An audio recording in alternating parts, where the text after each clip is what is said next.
ఆనాడు మనకు స్వాతంత్రం వచ్చినాడు మొట్టమొదటి ప్రధానమంత్రి నెహ్రూ. ఆనాడు నెహ్రూ వారి యొక్క కుటుంబం వాళ్ళకున్న ఆస్తులలో 80% దేశానికి అంకితం చేసి ఆనాడు వాళ్ళు వచ్చేసి దేశం కోసం ఎన్నో సేవలు చేయడం జరిగింది. మనకు స్వతంత్రం వచ్చినాడు గుండు సూది కూడా తయారయ్యే పరిస్థితి లేదు.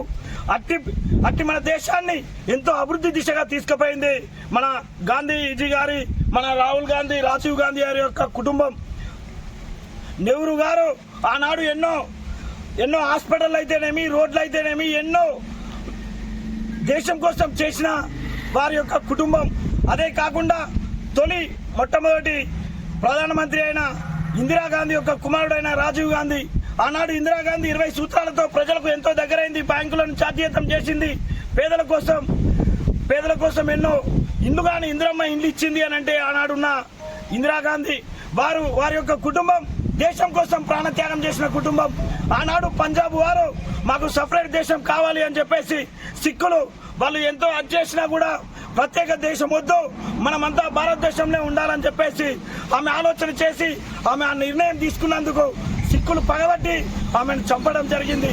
అదే కాకుండా ఆమె చనిపోయిన తర్వాత రాజీవ్ గాంధీ గారికి ఆయనకు వచ్చేసి దేశం కోసం రాజకీయాలు చేయాలనే ఇంట్రెస్ట్ లేదు. అయినా కూడా అప్పుడున్న పరిస్థితులను బట్టి ఆయన రాజకీయాల్లోకి రావడం జరిగింది. అతను వచ్చేసరికి అటు సిక్కులతో యుద్ధము, ఇటు తమిళనాడు, శ్రీలంక వారితోని గొడవలు, అన్ని గొడవలలో కూడా అప్పుడున్న పరిస్థితులలో శ్రీలంకలో ఉన్న తమిళలో అలాగే శ్రీలంక వారు అప్పుడు LTTE అనే సంస్థతోని అప్పుడున్న థ్రెట్ ఎంతో ఉంది, మీరు అక్కడికి వెళ్ళొద్దు అని చెప్పేసి ఆ ప్రచారంలో భాగంగా మే 21వ రోజు మీరు వద్దు వెళ్ళొద్దు అని చెప్పిండు.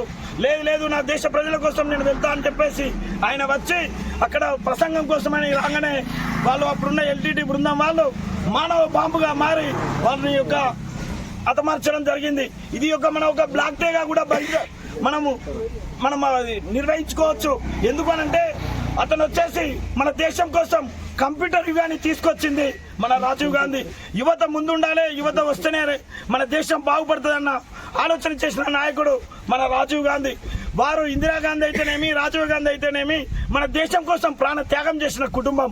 వారి కోసం, వారి యొక్క ఆశయాల కోసం వారి యొక్క కుమారుడైన రాహుల్ గాంధీని ప్రధానమంత్రి చేసేంత వరకు మన కాంగ్రెస్ పార్టీ కుటుంబ సభ్యులందరం కంకణబద్ధులై కాంగ్రెస్ పార్టీని ఆశీర్వదించాల్సిన అవసరం ఎంతైనా ఉందని చెప్పేసి తెలియజేసుకుంటూ ఈ అవకాశం ఇచ్చిన మీ స్వర్గీయ భారతరత్న దివంగత నేత మాజీ ప్రధానమంత్రి రాజీవ్ గాంధీ వర్ధంతికి ఇచ్చేసిన వివిధ హోదాల అటువంటి ప్రముఖులకు, అదే మండల అధ్యక్షుల వారికి, అదే గ్రామ శాఖ అధ్యక్షులకు మరియు ఉప సర్పంచ్కు, మాజీ సర్పంచ్ గారులకు ఈ కార్యక్రమానికి ఇచ్చేసిన ప్రతి ఒక్కరికి నమస్సుమాంజలు తెలియజేసుకుంటూ దివంగత నేత రాజీవ్ గాంధీ గారి ఆశయాలను మనం కొనసాగిస్తూ వారికి నివాళులు అర్పిస్తూ ఈ అవకాశం ఇచ్చినటువంటి మిత్రులకు ఈరోజు భారత మాజీ ప్రధాని స్వర్గీయ శ్రీ రాజీవ్ గాంధీ వర్ధంతి సందర్భంగా వచ్చిన పెద్దలకు, కాంగ్రెస్ పార్టీ మండల అధ్యక్షులకు, మార్కెట్ వైస్ చైర్మన్ గారికి, సర్పంచులు, ఉప సర్పంచులు, వివిధ హోదాలో ఉన్న ముఖ్యులకు నా యొక్క నమస్సుమాంజలు. ఈరోజు అత్యంత గర్వించదగ్గ విషయం ఏంటంటే భారతదేశంలో ఉన్న అట్టడుగు వర్గాల ప్రజల కోసం సాంకేతికం అభివృద్ధి, అనేక దేశ అభివృద్ధి, పేద ప్రజల కోసం నిరంతరం కృషి చేసి ఆయన ఎంతో పాటుపడ్డాడు.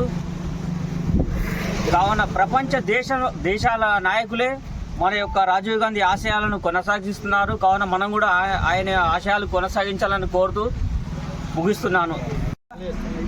మాజీ ప్రధానమంత్రి రాజీవ్ గాంధీ గారి వర్ధంతి కార్యక్రమాన్ని పురస్కరించుకొని హుస్నాబాద్ మండల్ లెవెల్లో మరి అధ్యక్షులు బంకచంద్ర గారి నాయకత్వంలో ఈరోజు ఐఓస్ బిల్డింగ్ ప్రాంతంలో ఇటు కార్యక్రమాన్ని నిర్వహించుకోవడం జరుగుతూ ఉంది.